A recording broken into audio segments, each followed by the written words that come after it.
Hello, everyone, and welcome to the American Scouser podcast. It is Monday night. We are back in the ridiculously. I think we're all suffering from the same cold weather, regardless of where we are, because we're mostly Midwest or East Coast over here. I am your host, as always, Timuchin here, in like a ridiculously cold. And I told you guys, I promised complaining, and it's time to deliver because it is way too fucking cold out there, way too much snow out there, and I am in no mood to shovel. So it's gonna sit out there till I don't know, April or whatever it takes. So, with us today, wearing a Bills shirt, even though he's not a Bills fan, admittedly, is Gally. Explain yourself. We have a lot of Bills shit in the house, and I had to get on a work call at 4 o'clock. And if you host a all sales work call at 4 p.m. when there is a playoff football game on a day that should be a holiday, I feel like you have to get under people's skin. And there were about 10 or 15 different people on the call with Steelers shit on. So I decided to put a Bills shirt on. So then I figured, well, I'm not going to change twice before this call. So figured you guys would get the Bills as well. And I mean, I figured seeing to the fact that I showed up after watching a game that was important and Bicklin took off the last 2 Mondays for football games that were important to the state of Michigan. I figured, we were just lucky that he showed up after the Lions won a playoff game last night. Is that the first in your lifetime, or no? You have 92 to fall back on, but you were what, 3? Ouch! Listen, Damn! last Lions playoff win was before text messaging was a thing. All right, so Amazing. I'll just give you. Oh man, yeah. I mean, you've had like a really solid run of football over here. I am not excusing the Bills shirt, by the way. So I know we're moving on, but are you one of those guys, Gally, that have like a AFC team, NFC team kind of thing? I'm the type of guy who has a wife who allows him to do a podcast and watch soccer. I was gonna say he's the type of guy that wants to stay married. I'm the type of guy who I'm not going around on a Colts thing to get married, man. I have a wife that genuinely is the reason I watch American football at this point. I root for the New York Giants because me and my dad and my sisters rooted for the Giants as kids.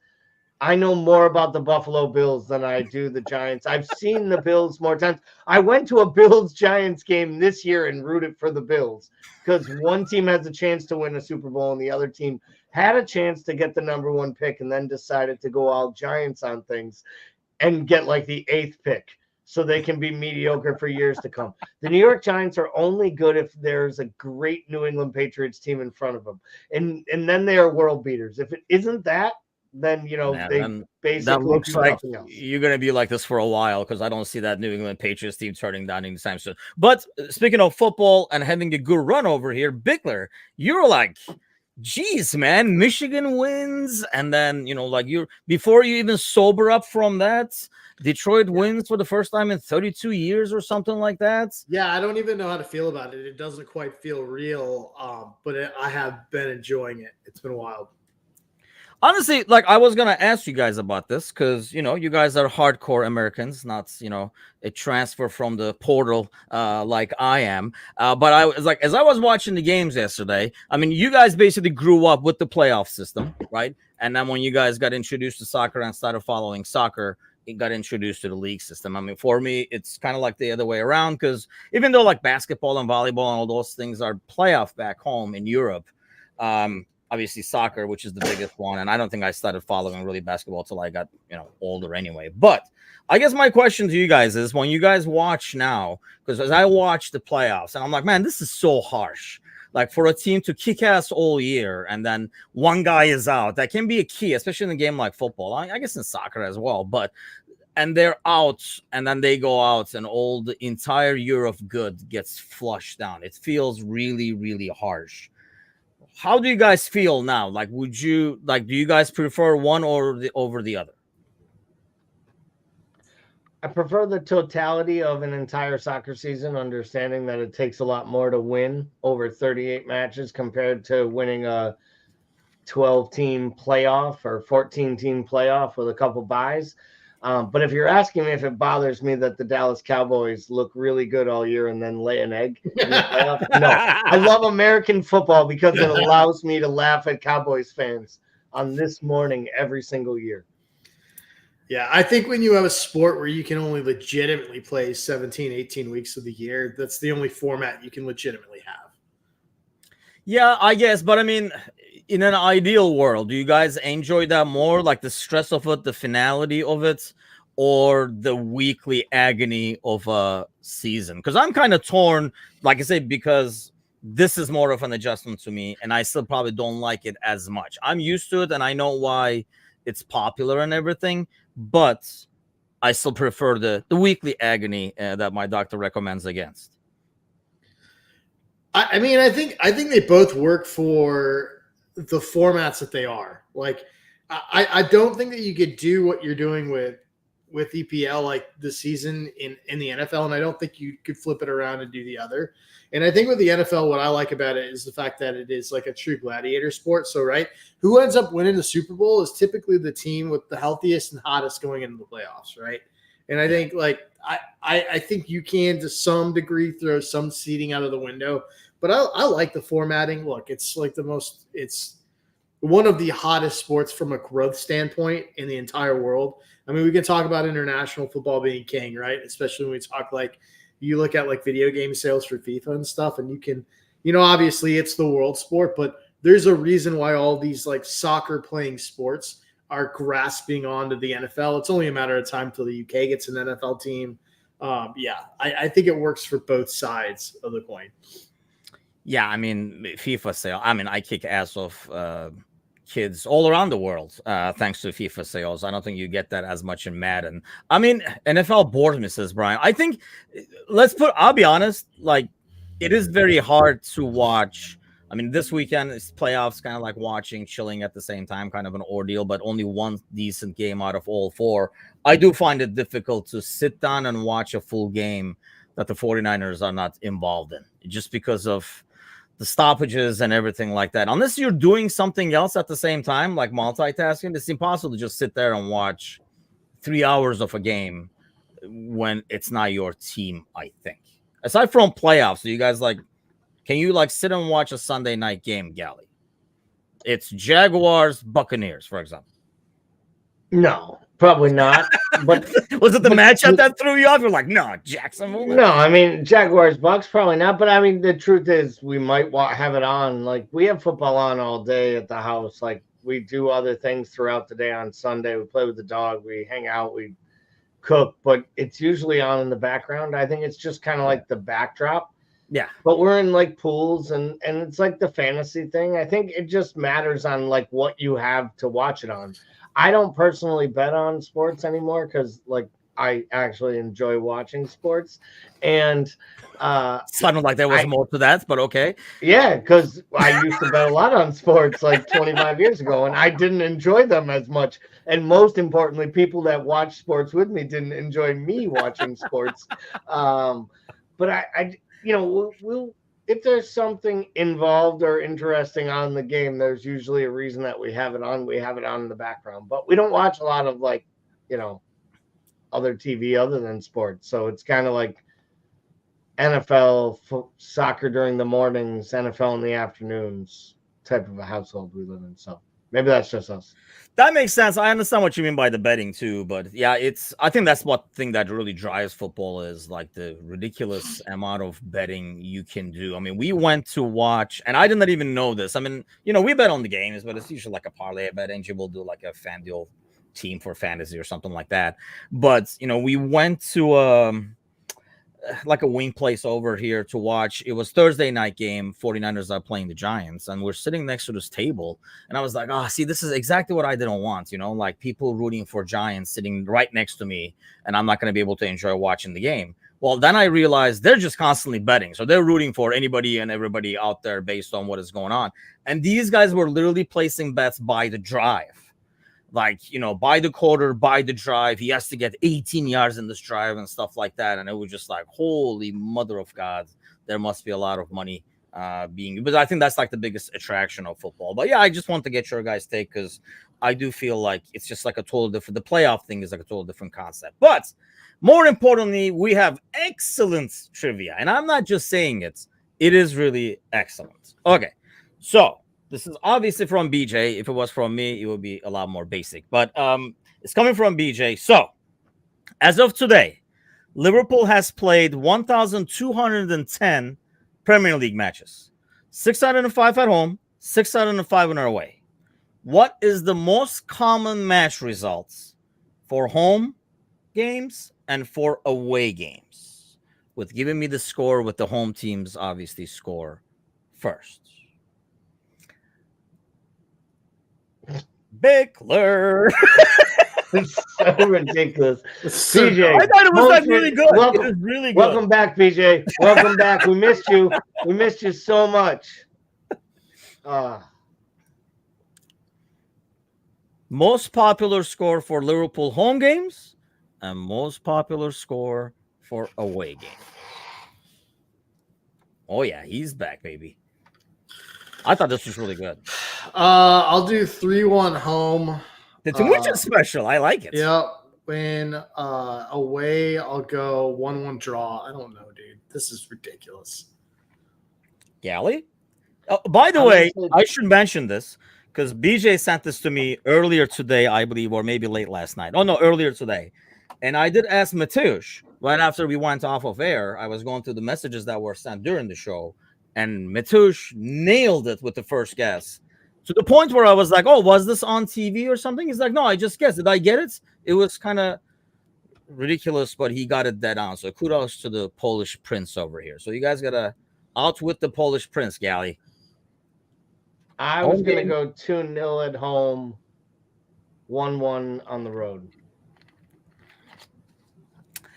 That's dead on. See, maybe Mateusz is not that special. 2-0 at home, 72 times, 11.9%, and 1-1 away, which is 64 times. So we technically got 3 out of 4 answers. I mean, that's pretty fucking good for this group. Well, Gally got the answer correct. I don't know what you're doing. I got half of it right. What are you talking about? You're doing unnecessary math, my friend. Basically, I Gally got the question. We don't have this, but I got something right. Like, I like take your football wins and walk away with it because you're not getting this one.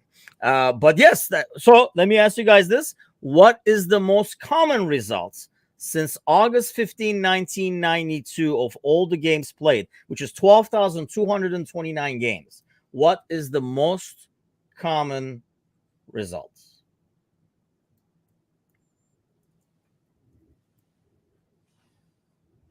I don't know. The 2-0. Most common result overall since Overall, yes. The first one was Liverpool that you answered correct. That apparently you were not sure on. What your I know that part. Okay. I'm making sure I understand this part. I want to get all of it right, for Christ's sake. If I'm going to keep answering things, I want to keep a streak going. I'm going to say the most common result is 1-1.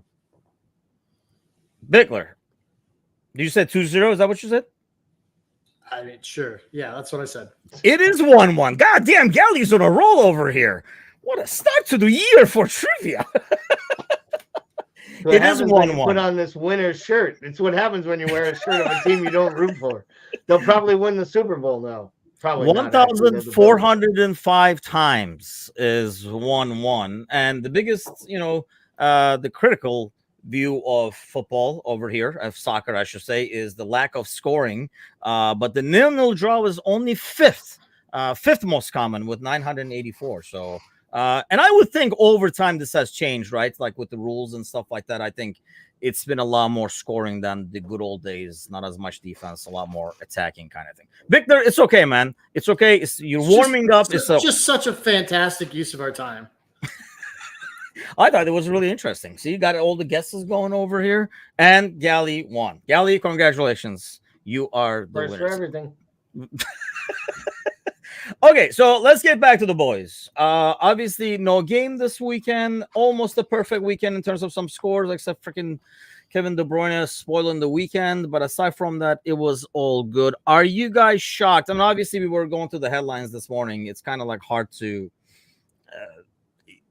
it's weird that not even a lot of legitimate or half-assed legitimate rumors, Gally, in terms of like transfers. Usually January, that's what the media does to get some clicks and stuff like that. It's almost like either they can be bothered with it or they can really make up a scenario where it looks realistic. Yeah, I think there's a couple pieces to it. I think part of it is 4 of the biggest spenders in the Premier League, especially when it comes to like January type signings, the Uniteds, even Cities, Chelsea's in the years past, none of them can spend money. They're all afraid of financial fair play regulations. Like Chelsea admits they can't buy players. United has come out and said they can't buy players. I don't think City wants to push the envelope right now to try to secure new players. So I think when you have teams that aren't about to spend and are petrified, like Kazi's saying in the comments, I think when you have teams like that are afraid to spend, it levels the playing field. You also have teams around Europe that don't want to spend because there are a bunch of wide open leagues when it comes to top 6, 7, 8 places in almost every major league. So I think teams think that they can still get themselves into position. So I just think that what you're seeing are middle teams selling, trying to make money. Chelsea sold a couple players. United sent Sancho off to Dortmund. I think there's moves like that right now to be had, but I don't think there's going to be major moves. I think it's going to be a really, really, really light summer or winter compared to what we expected coming off of a crazy spending in the summer.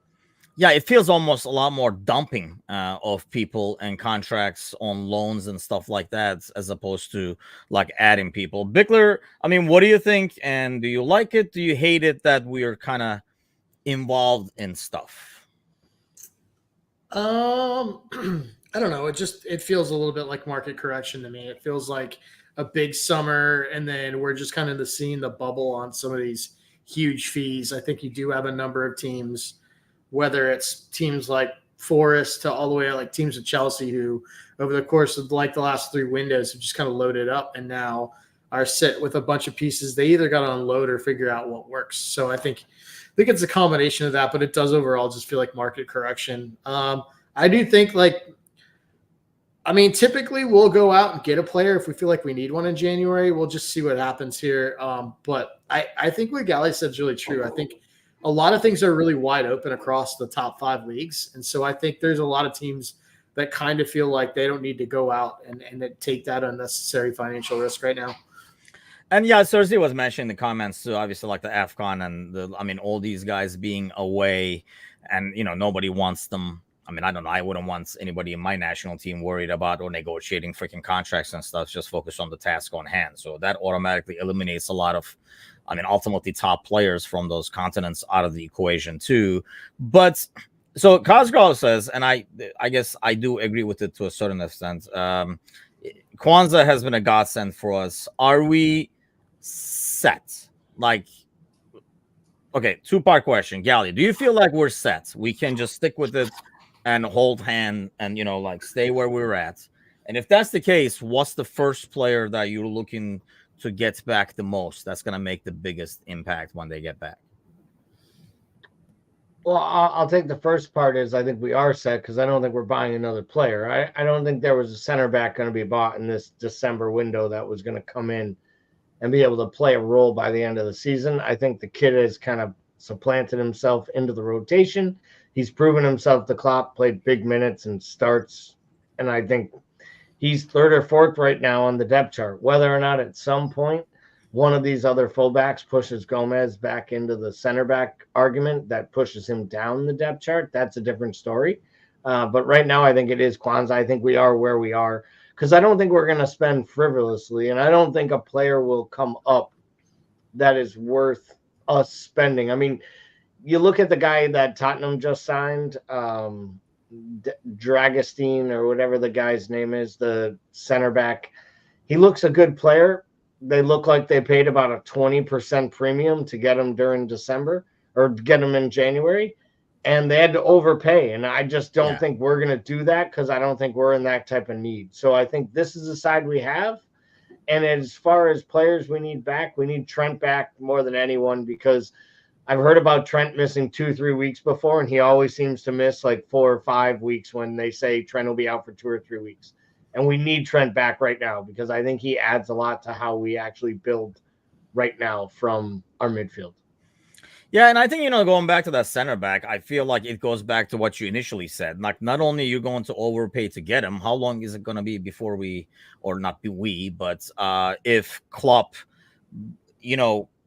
trusts them to like kind of like play him out there. So I think that's like the biggest concern. Probably nobody's ready to be able to justify a high fee to come in and start right away. Nobody like that is available. And I think I understand. Maybe I didn't put Trent in I was trying to think, like who I had on my list. I didn't put Trent maybe because I was thinking he's going to come back a lot sooner. I just feel like because of the center back being the biggest concern, Bickler, I think I'm looking forward to. I mean, I would say Robertson, one or the other. Kazi was saying, any left back as well, coming back so that at least we'll know, hey, we can have Gomez to flex in there if need be.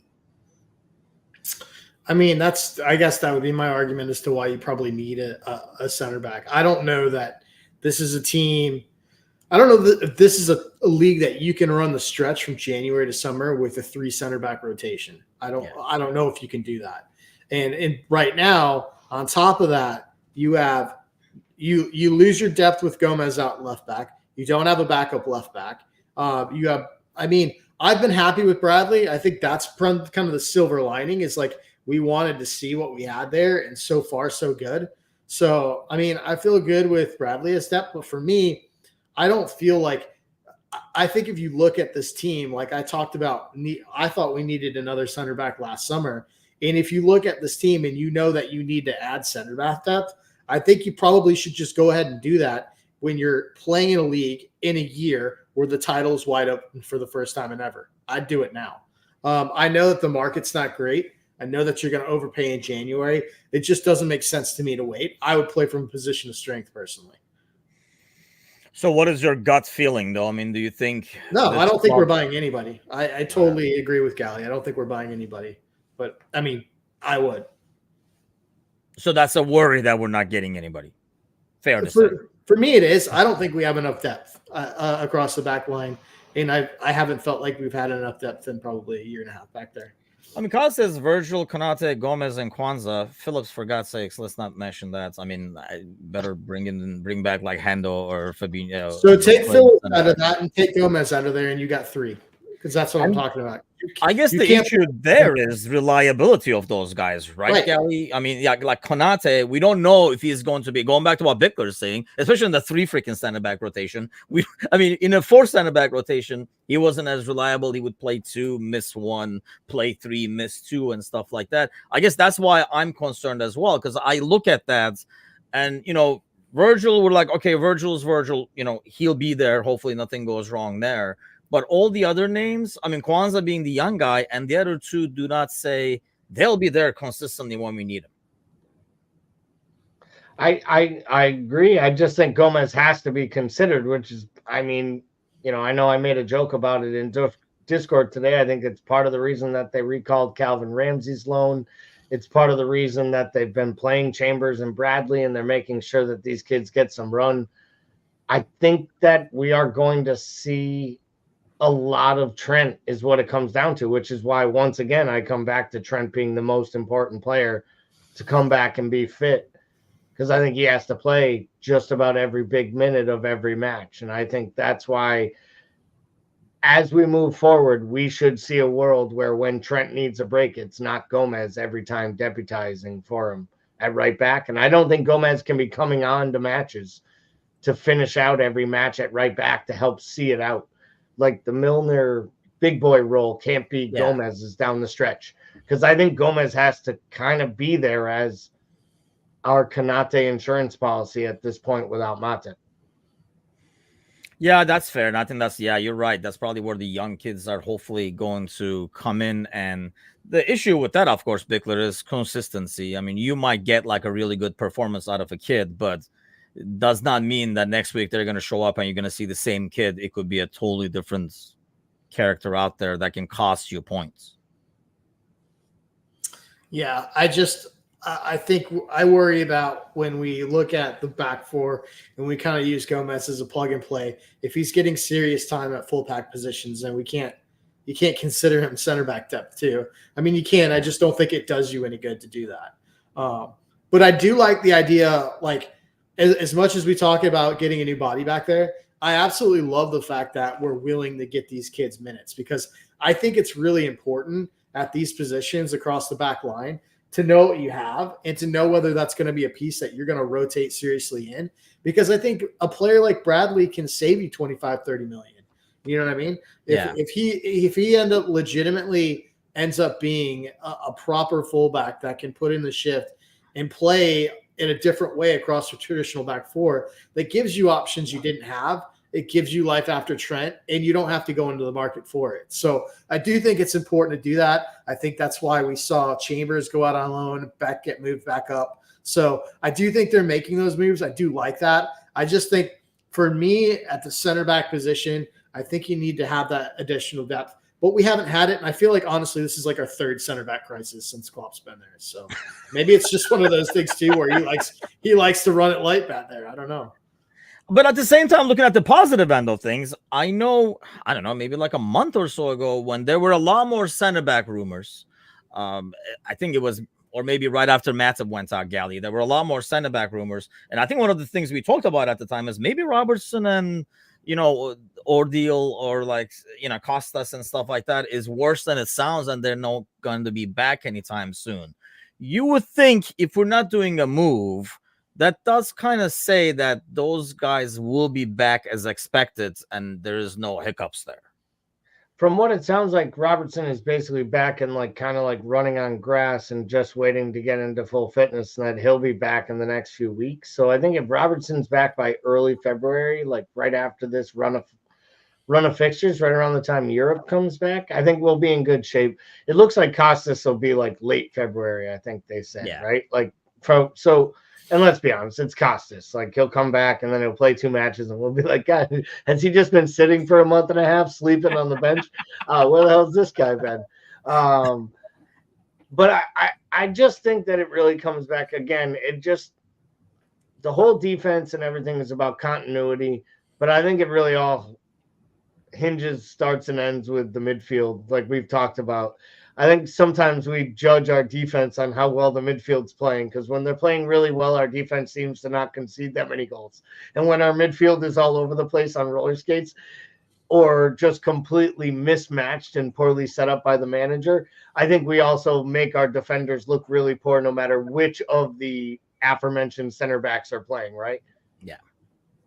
And I think not only midfield, I would actually extend that to the front line too. When the press is not there, this defense is set to fail. I mean, the way we line up and the system we play, if the press and the pressure on the ball is not there, there's nothing you can do as a center back with a high line. If the guy has all day as a professional football player and the other guy has all day to time his run and stuff like that, you need pressure on the ball. So that is a key point. Like Serzi says, who's available as a center back. And I think that's the biggest issue, right? There's nobody there that you can be like, yep, come on over, kids, and get him in here. But in some ways, then, Bickler, do you think this break came at a perfect time? So we buy us a couple of weeks to kind of get closer to the guys, or while we were in a rollover here, might as well kept going?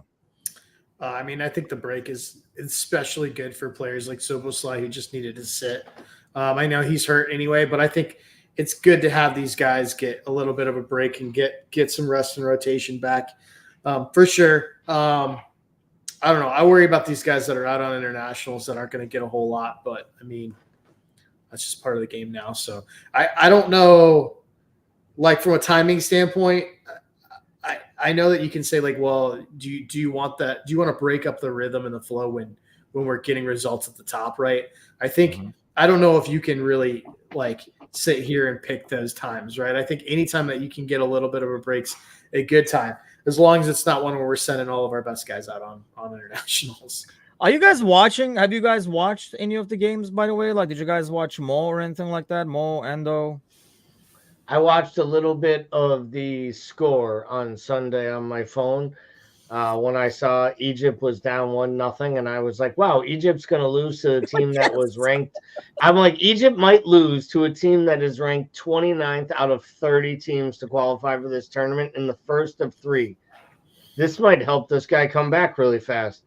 And then I thought to myself, wait a second, this is the African Cup of Nations. They're either going to call the match with 2 minutes to go if Egypt is winning, or they're going to play until Egypt either ties or levels. And then they played just up. I'm pretty sure they held up a board that said, we'll play till Egypt gets a penalty. And then Mo scored. I know there's a lot of stock being put into, by the way. I know we kind of like shifted slightly away from the squad questions, but do you guys put any stock to that? Like Bickler, like what Mo does over there? I feel like to him, it's like two different games. I realize these guys put a lot of care, and I mean, this is the cup that they would probably most likely to win. It's not like, they're not going to, it's going to take a lot for them to win like a World Cup or something like that. This is something, a realistic goal for the national team. But in some ways, do you think like, a poor outing by Egypt over there really hurts Mo's morale? Or is it kind of like you play on Tuesdays with a good team, and then on Fridays you play with this other team, they're all shit and it's really miserable. You're like, I can't wait till it's Tuesday again. Yeah, I don't know. I mean, I'd imagine as a player, it feels really different. Like, I feel like he probably feels the pressure during AFCON. And then when you're out of that situation and out of that atmosphere, it's got to feel, I imagine it feels a little bit like a bubble, like where you're like in a different, like, I don't think that you feel a lot of that AFCON blowback about great performances or bad performances when you're on the other side of the, of the Mediterranean back in the UK. But I mean, maybe you do. I don't know. I think for a player like Mo, like he's already established himself as like a legend, right? I mean, Mr. Africa. Well, like on the Mount Rushmore of African players, Mo's already there, right? So like, I think like I don't know what that feels like for a player like that at that position. Like I don't know if I feel like you almost reach a certain point and like you don't have as much pressure because you've already established yourself there, right? And you're already like your country's guy. And I think he's already taking Egyptian to like sort of like unprecedented heights for that country in football. So like, I don't know that he necessarily has that overriding pressure that some of these guys do when they go back. Yes, Marcus says, as long as Mo comes back healthy, who cares about the African Cup? And my answer would be Mo. And or I guess my question, is it Mo? Like, because we know, I mean, we talked about it a lot over here, how it's fucked up trans minds for months over here, that whole international team thing. I guess it goes back to what Bickler is saying, Gally, in terms of, total different status. Mo is already established as an international star and then like an African star. His conversation is like one of the best African players of all time and stuff like that. Having said that, though, what do you think in terms of like the impact that has to this? When I look at that and I watch a couple of games, I didn't get to watch the Egypt game. I did watch the Cameroon game today. I mean, it was playing as I was working. I didn't watch, but I mean, that's all I can think of is some of these guys play on top teams, and we've all played on crappy teams and really good teams, sometimes at the same time, because they were like, one of them was a club team, the other one was like a school team and stuff like that. And sometimes when you play with the crappier team, you just can't wait to get back to the other one and be like, God damn, man, I missed that shit. Yeah, I mean, I think he wants to be playing with the top level of football, and he doesn't look like it. And I think it was Anon or someone mentioned in the comments, they're just playing him out of position. It's almost playing him like a playmaker than they are more the goal scorer that he is. Here's the thing. He's 31 years old, going on 32. He plays at one of the biggest clubs in the world, in one of the best leagues in the world. And normally he's on the biggest stage in the world. AFCON is not the same, but it is representing your country, which can only be something of huge, huge importance. Do I think this means as much as him as, say, 4 years ago when he got all the way to the final and was literally going up against a rival teammate that people in the local press put him up against on a daily basis for who the best player in Africa was at the time? I think that meant more to him.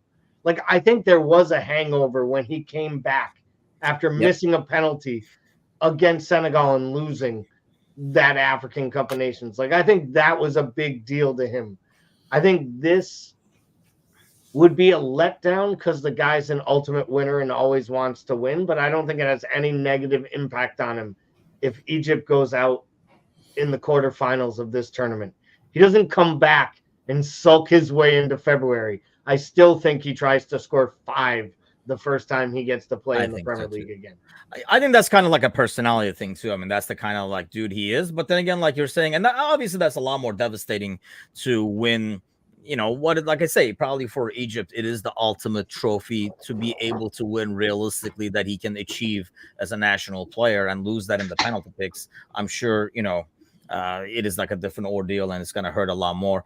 Salah isn't just a player. Egypt's CM an ambassador, and he already gets a lot of stick for Egypt fans for having a Christmas tree. I mean, we were talking about it earlier. I mean, Anand says, and that's the thing, it's like built pressure, right? Like there's like that commercial about breaking the jinx and winning it and stuff like that. And there is a lot of criticism on players. I was shocked when that Mane documentary was out, for example, how much crap he gets from Senegal like fans, because I think everybody compares them to what they do in their club team. And looking back to Turkey, I mean, I find myself doing the same thing. Like Hakan Çalhanoğlu, like he plays like an idiot, and you're like, if he did this shit, he wouldn't be starting for Inter, is what makes you think. Do you guys find yourself doing the same thing? Like Bickler, when you watch, I don't know, player of the month, Pusic, for example, in Serie A, do you watch him and be like, this asshole, if he did this in Italy, he wouldn't be the player of the month. He's doing it here. Are you more critical looking at the club performance, comparing him to the international performance? No, I actually see more of the opposite. Like I see more players. Yeah. Yeah, I see more players at like the international level that you're like, why don't you do that at the club level? You know what I mean? like I see more of that than the other way around. But I think is that due to the competition though? In the US's case, in some ways, they do play in the qualifiers against some really low level opposition, as opposed to I mean, it could be. I honestly don't watch our international team enough to know. Just because like. If I'm going to watch our international team, I'm going to follow them. And I don't like want to put myself through the emotional distress of following a nation who doesn't know how to like select players on merit. Like, I mean, I just can't. I can't physically do it. So I can't say for the U.S., but I can definitely say that like for like when you look at, I mean, I think England's a really good example, right? I think that there are players in that setup that play better from a system standpoint than they do. And people forget about it. Harry Maguire, great example of that. Like plays great in England setup, gets overlooked and trashed at United. So, I mean, there's players like that across the board. I think the systems are different, and I think the casual fan doesn't understand that. Like there are players that are specifically great in certain systems that don't gel unless an international manager knows how to make that happen.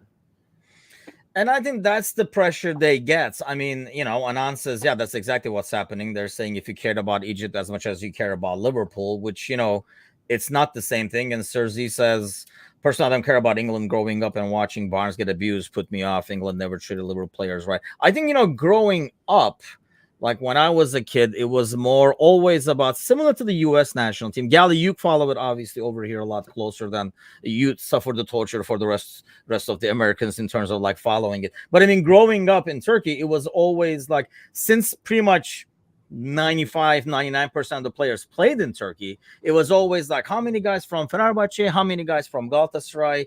And it was almost like similar to here. How many guys from Major League Soccer? How many guys from here, kind of a thing. As all the Turkish players went all over the place, that is not as much a conversation now as it used to be. So now it has become for me saying, you play for Inter Milan, like Çağlar Soyuncu. You were not playing like that when you were playing for Leicester. You were not playing this like careless and stuff like that. So I thought about it afterwards when we talked about it on Discord about, how much, criticism Mo gets and stuff. I think I am personally more critical watching the club level. How do you approach like when you watch the U.S. team? Yeah, I think I'm more critical of like, why do you not play this way with the U.S. team? The left back for Fulham, Antoine Robinson, is a perfect example. Like he's put himself in the shop window as one of the better Premier League fullbacks right now going forward. Creates, defends, plays well for a really mediocre Fulham side. Probably gets himself a good move. I've never seen him create a goal-scoring opportunity for the United States men's national team. That might be down to the fact that the manager is terrible and has bad tactics. And I think that's what I get frustrated. I think with me, I watch guys like Pulisic start to like, tear it up in Serie A and play really well, or when he was playing well in Dortmund, or Gio Reyna before it. You see players go and have flashes at the international level playing overseas with better opposition. And I question why doesn't it translate when they come back home? But I think that comes down to Paul's point. It's about tactics and putting guys together. So I almost have it on the opposite. Like I feel like they're stunted because Okay. they go overseas and they start to actually like grow in their games, whether it's Tyler Adams or even Weston McKennie. And then they come back and they get told to like play like Americans and have grit and determination and steel. And you're like, so really what you're saying is don't be as talented as those guys. Kick them in the shins and hope late we can cross one into the box and head one in. And it's like we just fall back on that. And I think that's what frustrates me as a US soccer fan when I like compare club versus country. But that's because I root for a country that is 30 years behind the clubs I watch. Is that mainly because like the coaching has not improved at the same level that the players have improved ultimately? And I think that's why Ding, ding. I think that's why Turkey has started importing managers, but that's morely to avoid drama again. Because obviously every player you bring is going to have some kind of a background. They used to play for Fenerbahce. They used to play for Beşiktaş. So whatever they do, everything is seen through that glass as opposed to what they do. You bring a dude from Italy, he doesn't know what's what, so he's not going to care. And like I say, I think 70-80% of the squad right now is not playing inside of Turkey anyway, so I think that makes like a huge difference. But okay, let's get back to the boys. I just wanted to take in this random week where I don't want to talk anything but transfer rumors. I'm just asking you guys random questions throughout the show. But let's get to the game and talk a little bit about the Bournemouth game. Bournemouth away, it does feel like, I mean, nothing against the FA Cup matchup over there, but obviously we're going to go to Fulham away 3 days from then. Does that affect the lineup at all, Bickler, or do you basically put out the best you can because you need those 3 points? I mean, it probably has to affect the lineup somewhat. But I think we're doing this thing where we're playing with the same core group of 7 or 8 players. And really what we're doing is we're rotating some pieces around the front 3, and we're rotating the position we're rotating the midfielder that's not Mac or Jones. So, I mean, we're basically deciding whether it's going to be Gravenberch or Elliott, essentially, in that spot right now. And I think that's typically kind of what we're seeing right now. Gomez is going to have to be playing left back. I think, do you want to start Bradley versus Bournemouth and give Trent a rest, or Trent's out? So I don't know, I think you're kind of locked into some things here, but I think you will see some rotation across the front 3 between those 2 games. I think the biggest question is the fronts. I mean, I thought when we initially saw the experiment of Elliott as a right wing, and then we made the change, Gally, I think we all assumed, okay, we tried that didn't work, so now this is what we're doing now. And then boom, we go out the next game, and wait, I thought we did this. It's not working. And then we change it again. Do we go out again and say third time is the charm, or do we line up differently with the front 3? I feel like Jota will start against Bournemouth. And I think that's because he gives you the opportunity to score early and maybe put the game to bed. I think Jota starts against Bournemouth. I think he comes off the bench against Fulham. Whether Elliott gets a start up top in one of those games, it doesn't make sense to me. I think with 72 hours to 100 hours, whatever it is in between the games, you have to balance out the Bournemouth match. But I think you have to get 3 points. So to Paul's point, I think we go out against Bournemouth. It's the normal back 5 we would expect. And I think one of the 2, probably Konate, probably sits against Fulham, and you probably start Kwanzaa. And I think that Klopp's just going to have to go that route. Like, you're going to have to play Kwanzaa in some pretty big matches moving forward. Like, he's going to play in knockout matches in the Europa League, whether you like it or not. Like, you're just going to have to rotate players, or you're not going to be able to keep Konate healthy for the whole entire season. So to me, it's all about the defense, really, because I think you keep Bournemouth from scoring, you will find ways to score. But if you give them opportunities, they have a good chance to score as well, because they're really good going forward. So the Bournemouth match is a tricky one for me. Yeah. Don't overlook that, or it could get ugly early. Yeah, I feel the same way. That is more of I don't know. I mean, maybe unfair to Fulham, but I'm more worried about the Bournemouth game. A is the for the league title, you need those 3 points. We see City, so it's back to every game has to be a 3-point mode. We don't even know if City is there yet. I mean, in some ways, this was a depleted Newcastle team, but it was away, but they made it happen. But you see Kevin De Bruyne coming back and stuff like that. So we don't know if they're in that mode yet, but better be safe than sorry. You got to get 3 points from every Premier League game. For the front three, Bickler, do you think we continue with the same experiment until it works? Or do you think we do start with like Diaz on the right-hand side and maybe like Nunez on left and stuff like that? I love Nunez on the left. I'd love to see Nunez on the left. I don't think we're going to see that now, just because I think that we're starting to see some semblance of form for Diaz for the first time in a while. So yeah. I think we probably keep that. I think if anything, like if I took anything away from these last two games, it's that like the jury is out on Harvey Elliott up top, and that is not a viable solution. Like it doesn't work for the system. Like he doesn't have the direct on the ball pace that position requires. But he makes everything work in the midfield. So I think really the idea is, what do you do with that right side, right? Is it going to be Jota? Is it going to be like, what do you end up doing? I thought the best look was actually Gakpo playing in that spot, but playing a little bit inverted and further in. I thought that's where it almost looked. It was almost like an off the shoulder striker at that point when he was playing there. And I thought that looked like the best sort of, out of all the things we've kind of thrown up there in that right side with Moat, I thought that was what looked the best personally. Where are we at with Diaz now? You've probably been the most critical, Gally, so we'll go to you on this one. I always felt like Nunez's presence in the middle kind of blocks him in, cock blocks him, if you will. Like he can't cut to the middle. He's always in the way and stuff like that. I mean, he does seem to sometimes over try, but like Bickler is saying, he has been more and more effective. And even if he's not creating stuff, sometimes his final pass in the third is not the right pass or the pace you wanted and stuff, but he creates a lot of space and movement that we were kind of lacking. Yeah, I mean, he's coming back into form. Look, the guy went through a terrible 2023. I mean, part of it is you bust up a knee, then you come back from injury and you get hurt again. Then like street soldiers steal your dad. I mean, I'm not sure how anyone comprehends that as like when you're quantifying bad year. It's about as bad as they come, right? Like, and so like we're talking about the fact that he's like starting to put in some key performances again, like it's normal. Like, hey, it's funny that this guy's playing well again. It's here, like, your dad is here. Like, his dad's no longer sleeping in a tent like it's freaking MASH, for Christ's sake. Like, this is craziness. But I think what it is I was critical at times because I felt like he offered nothing for all his industry. Like I'd hear about how great he was and people would talk about his pace and then tell me about his electric movements and his step overs.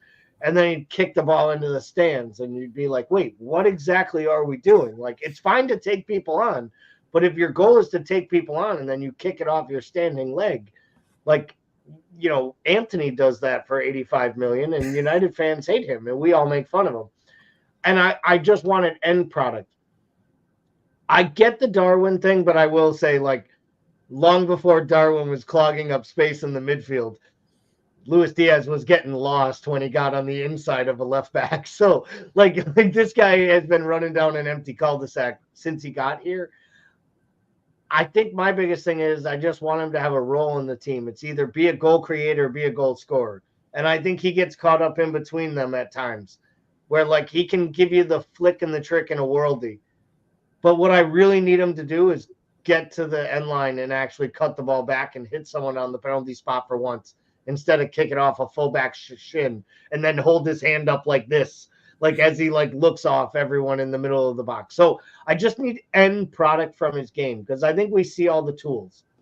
I just don't know that he's ever lived up to what we all saw, which was the guy who showed up and for 90 days was the best player at the club in a time where we really needed a great player. I don't know he's been that great outside of those 90 days. See, that's what I was just going to ask, though. Like, when he came in and he was that guy, Bickler, is that because, I mean, it's not like the guy forgot to cross the ball or, like, lost his first touch that badly.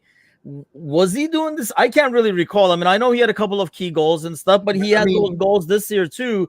Is it just because he brought that like pace and enthusiasm and stuff we just did not have? So it was like, this is great. Like, was he the same player, or has he lost something compared to that? I don't think like if you're like, okay, so this is all completely subjective and really hard to discuss, but it's part of sports ball. I think when I look at Diaz, I see a player that doesn't look like a player that has the confidence he had pre-injury. Like straight up, he doesn't look like he has like he played. It's almost like he played angry, and now like he got like since that injury, it's like taken some of the wind out of his sail. And I don't know if he's just, sometimes when you have those two big injuries, you start to like it starts to play with you. I think mentally, where like you start to not go in as hard. You maybe don't take that cut quite as like as quickly or as harshly as you would have before, because in the back of your head you're like thinking about your knee buckling. I think there's something there, and I think it's going to take a sustained run of him playing well to play out of that. But I really do think because he dragged us single-handedly over the line towards the end of the season when we needed somebody, right? And I don't think his form dropped the next year. It's just he got hurt. And I think he comes back, he's getting his feet under him, he gets hurt again. And I just think it's a player that doesn't look like the same dog before, And I think that's the difference. Sorry to cut you off, Timothy, if you're going to say that's the difference between him and a Jota, right? Like the injuries themselves. One was a massive knee injury to a guy who relied on pace and drive and used that as his major weapon against defenders, where I think Jota uses guile and speed and quick twitch movements and his finishing ability. So where Jota, he can be out for a month and a half, 2 months, and then you're he just pops up, comes in the 85th minute scores a game winner in a Champions League match. Because I just think there's a difference, and I think it's the type of injuries and it's the way you respond to it. And I think it's just going to take Diaz a little bit more time. I'm not saying it's over for the player. I'm just saying he does have a lot to earn it back. And I think at times we see it with the consistency Gakpo gives you, the size. And sometimes when you bring in Diaz, you just get this. Nunez gives you unexpected chaos, right? We all talk about it. But he also kind of fits into the system with his chaos. I think at times Diaz is all over the place, and the guy behind him in midfield doesn't know where he's going to be. I think the guy playing in the center doesn't always know where to be. And I think it's great for going at defenders. I don't know it's always great for creating interplay in the final third. And we always are critical about this team picking the wrong pass right now in the final third. That might be down to one of the three guys in the final third not being on the same page with the other guys. Yeah, and I think it goes back to, what I was saying about Nunez. And I think, they're both causing chaos and it's part of their game, right? With their movement, speed, taking people on, and kind of I agree with Bigler. I think that's a really good point, by the way.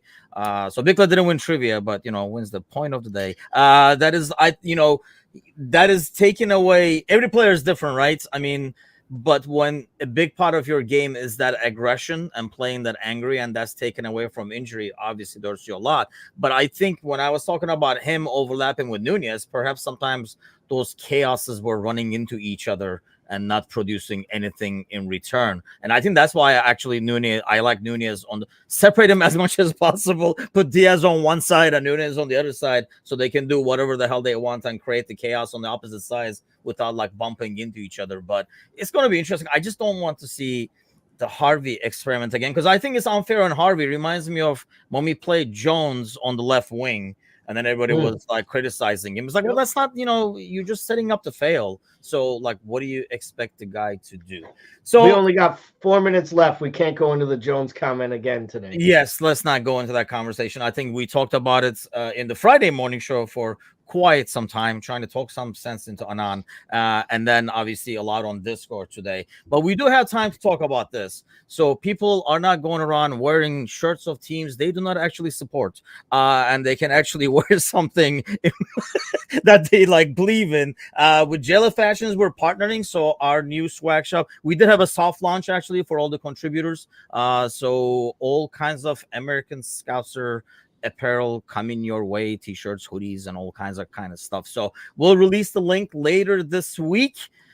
Is that time to put away that? Is the wifey going to let you switch from the Bills shirts? Are you going to have to ask permission? And when you do ask the permission, are you going to get it to switch to an American Scouser shirt?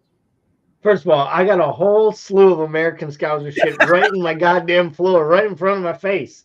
Now, I actually got them on, damn it. I got the custom Lucho shirt. I got the Matip shirt. I got the sports freaking shirts. I got them all, people. I got the windbreaker. I got a koozie somewhere up there. Who knows? Maybe we might even give a few of these fine apparel away to a listener or two along the road. But no, stuff looks great. Really do like it. And if it keeps a happy wife and I keep a happy life, I will keep wearing this damn Bills shirt for the rest of my time. Thank you very much. Bickler, I envision all the boys wearing American Scouser tees and running around. I mean, I'm just lucky if I can keep like shirts and pants on everybody. I was just going to say, I'll just take American Scouser shorts on each one of them. Thank you very much. They are boys under the age of. I literally just need to make sure everybody's accounted for and alive. That's it. Just show up for the morning roll call is all we're asking for the kids at this point. David says, Allison, Bradley, Konate, Van Dyke, Gomez, like it. McAllister, Elliott, Gravenberg. Gravenberg kind of scares me. I love that lineup. I'm all in with David's lineup there. Any objections, dear honor? I could see that being the lineup versus Bournemouth. And I mean, but assuming Trent is not ready, and if he's not 100% ready, I'm okay with this instead of risking him, right? You can't play Trent. I don't think you can play Trent against Bournemouth. I don't think you can play Trent. Honestly, I don't play Trent against Bournemouth. I don't even think I play Trent in the Fulham match. Maybe he's on the bench for the Fulham match.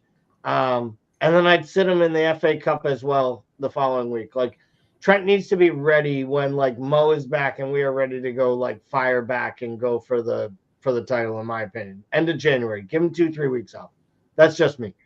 Yeah, I kind of envision him coming in for like 20 minutes in the Fulham game, 20 minutes in the FA Cup game, so that he's not starting the Chelsea game cold, kind of an ordeal. Well, it's prediction time. Brian Shelton says is not good until Arsenal, which would be February 4th. I would hope he plays against Chelsea personally, but we shall see. That I know Chelsea is Chelsea, and they have to deal with Middlesbrough first, but it can be a tricky game defensively. I think that's what I worry about the most, because they do ultimately have talent. Do they play well together? Hell no, but at least they do have the talent. Okay. With Chilwell back, they're going to be more attacking on the left-handed side going forward, which is why you want Trent, I guess. But yes, I mean, I don't know if Trent helps defensively, but at least we can kind of take advantage. It helps keep him back, maybe. Yes, exactly. It kind of takes advantage of perhaps when Chilwell does push up of the space behind him and stuff like that by being able to play that ball. Let's do prediction time as always on the way out. Bickler, we will start with you. Bournemouth, Liverpool. Give us your prediction. I don't know if I've done it this year. I'll do clean sheet. I'll go 3-0 clean sheet. It's a weird team to do it against. I know Bournemouth love a counter, and they got 4 great attacking players in that lineup right now. But I don't know. I feel a clean sheet coming. Hey, I'll take that any day. Gally. Yeah, I was gonna say 2-1. Not overly confident, but comfortable. I think they'll play well. I think they'll get their goals. They'll take the lead. It'll probably be too tight at the end, but 2-1, we leave with 3 points. And at this point, it's 3 points every week and we win the title. So I'll just take them. Brian Shelton says the Timuchin special at a 3-1. I'm actually going with a 3-2, where it will look like it's going to be the Timuchin special. Then we'll concede a bullshit second goal, and then it'll be squeaky bum time for the last 4 or 5 minutes as they keep crossing the ball in. Because that's the kind of misery I enjoy every week, people. So that's what I'm predicting, unfortunately. But I think this is a really, really tough game just because of their form and the fact that they can score goals. We played against some teams where, obviously it's away, but, they're like, they're not going to be able to score a lot of goals. This team are Old boy Solanke is player of the month, right? Last month. I don't know how much that means. Maguire was player of the month before that, I think. So take that with a grain of salt, whatever those awards go to. But as always, give us a follow, a like on YouTube, Facebook. We're on Instagram Live now as well. And check out our Facebook page and obviously all the social medias when we announce this swag shop so we can get some pants on these Bickler boys so there's no chaos running around over there. Try to stay warm, especially if you're in our part of the US over here, and we will see you guys next Wednesday morning with the morning coffee show. Have a great week, everybody. Take care.